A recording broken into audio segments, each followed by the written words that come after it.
crois que le film vidéo illustre bien un petit peu, brièvement, en quelques minutes, le monde dans lequel nous vivons. Et on va essayer de partager un moment, j'espère, pour vous, assez exceptionnel. Moi, j'ai un objectif ce soir, c'est vous donner de l'énergie, de l'audace, de l'envie, parce qu'on sait tous que les semaines et les mois que nous traversons quotidiennement, depuis déjà de nombreuses années, elles fatiguent l'esprit, elles fatiguent le corps, et nous tous, chefs d'entreprise, on a besoin de rentrer en résistance. On verra d'ailleurs, au travers un petit peu de ma propre expérience, de nos expériences et des échanges que nous aurons tout à l'heure, que la résistance, c'est une chose et c'est extrêmement important, mais il faut aussi plein d'autres choses pour justement surmonter cette crise économique qui nous, je dirais, qui nous accable depuis maintenant cette année 2008. Alors ce soir, l'objectif, ça va être de partager nos expériences, de partager des constats, de partager des idées pour nous permettre d'anticiper, d'agir et de mieux résister par rapport à cette crise. Le film vidéo qu'on a vu retrace un petit peu tout ceci. Il y a cette crise, et on en entend parler à travers les médias, la télé, la presse, nos politiques, nos chefs d'entreprise. Mais vous aurez constaté un message d'optimisme à la fin de cette vidéo, c'est qu'il y a eu aussi, malgré tout, au cours des 5-6 dernières années, de très belles réussites. Et l'idée est toujours intéressante de savoir comment nous, chefs d'entreprise, nous devons justement anticiper, préparer nos entreprises, préparer nos équipes à rentrer en résistance, parce que, je vais vous le dire ce soir, et c'est un constat, je pense que nous vivons un moment assez exceptionnel, que l'on a personnellement et collectivement jamais vécu, c'est que nous vivons notre première guerre mondiale économique. Avant la crise, c'était dans certains secteurs, certains continents. On se souvient des crises par exemple, en 2003, 2001-2003, en 1993. La crise, elle partait d'un continent, elle se propageait à un autre et elle mettait un certain nombre de mois. On avait le temps de la voir venir, on avait le temps parfois un petit peu d'anticiper et de tirer un petit peu des leçons de ce qui se passait d'un pays par rapport à un autre. Ce qui est terrible dans cette crise de 2008, c'est qu'elle a touché tous les pays, quasiment au même instant, un peu comme si les nouvelles technologies, un peu comme si Internet avait propagé cette crise comme un espèce de virus de manière assez fulgurante, et elle a touché surtout tous les secteurs de l'économie. Il n'y a pas un seul secteur, à quelques toutes petites exceptions près, qui n'ait été touché par cette crise économique. Et donc on a vu un chômage exploser, on a vu des États faillir, aller directement en quasi-faillite. On le voit avec aujourd'hui des États évidemment comme la Grèce, l'Italie lourdement impactée, l'Espagne et bien évidemment notre pays, la France.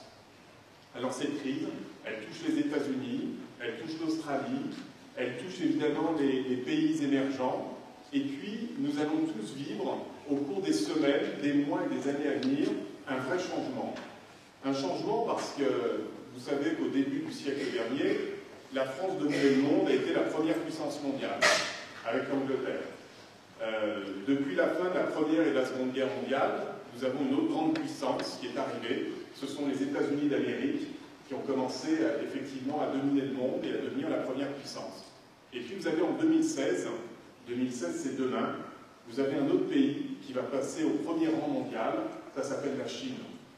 Et ce pays qui progresse à plus de 10% de croissance par an aujourd'hui est en train de tout bouleverser, tel un tsunami, et tout ceci est en train de changer un petit peu notre économie avec une vitesse fulgurante. Et si je vous dis ça ce soir, c'est tout simplement parce que cette mutation qui est en train de s'opérer, il ne faut pas oublier qu'il y a un deuxième pays qui arrive derrière, c'est l'Inde. C'est-à-dire que les États-Unis d'Amérique, en 2020-2025, ne seront plus la première puissance mondiale, mais la troisième puissance économique mondiale. La France ne sera plus la cinquième puissance économique mondiale, mais la neuvième, parce que la Chine est déjà passée devant nous, l'Inde va passer devant nous, le Brésil va passer devant nous, et on va continuer de descendre. Et donc cette mutation exceptionnelle que nous vivons tous, nous sommes tous spectateurs de cette transformation, on a un devoir en tant que chef d'entreprise aujourd'hui. C'est de préparer nos entreprises, c'est de préparer nos équipes à ce bouleversement que nous vivons actuellement et que nous allons vivre encore en vitesse accélérée dans les mois et les années à venir. Et il y aura deux types d'entreprises. Il y aura des entreprises qui resteront spectateurs de la situation, et vous avez des entreprises qui vont devenir acteurs de cet événement majeur que nous traversons. Et aujourd'hui, on doit tous se préparer à ce changement. Je citerai deux exemples. On pourrait tous en trouver et échanger dessus. J'essaie de prendre des exemples dont on connaît tous, mais regardez par exemple une entreprise comme Photoservice. Je suis sûr que parmi vous, vous avez tous été clients de Photoservice à un moment donné. Vous savez, c'est cette époque, il y a quelques années, hein, il n'y a pas très longtemps, où on allait n'importe où, et c'était génial. On emmenait notre pellicule et on développait nos photos en 1 heure. C'était exceptionnel à l'époque. Aujourd'hui, on dirait que c'est complètement ringard, c'est d'une nullité absolue. Photoservice, développer les photos en 1 heure. Nous avions des photos de grande qualité. Et puis en plus, il nous trouvait toujours le moyen d'agrandir nos petits rejetons, ou les membres de notre famille, de nous mettre ça dans un beau cadre en merisier, pour nous vendre ça 150 francs, et puis on repartait tous avec nos photos. Cette entreprise a disparu en exactement 8 mois. C'est-à-dire qu'à un moment donné, le numérique est arrivé, tout le monde, français, étranger que nous sommes, nous avons tous acheté ces petits appareils photo. Alors c'est génial, on prend des photos, mais on ne les regarde plus maintenant. On les stocke dans nos appareils, et on s'est tous retrouvés, et vous avez une entreprise comme Photoservice qui avait des centaines d'agences à travers toute la France. En 9 mois, l'entreprise a été balayée.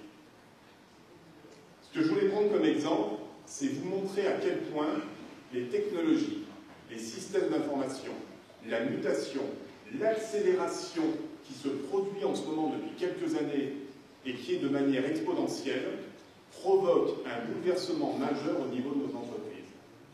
On peut être spectateur ou on peut être acteur.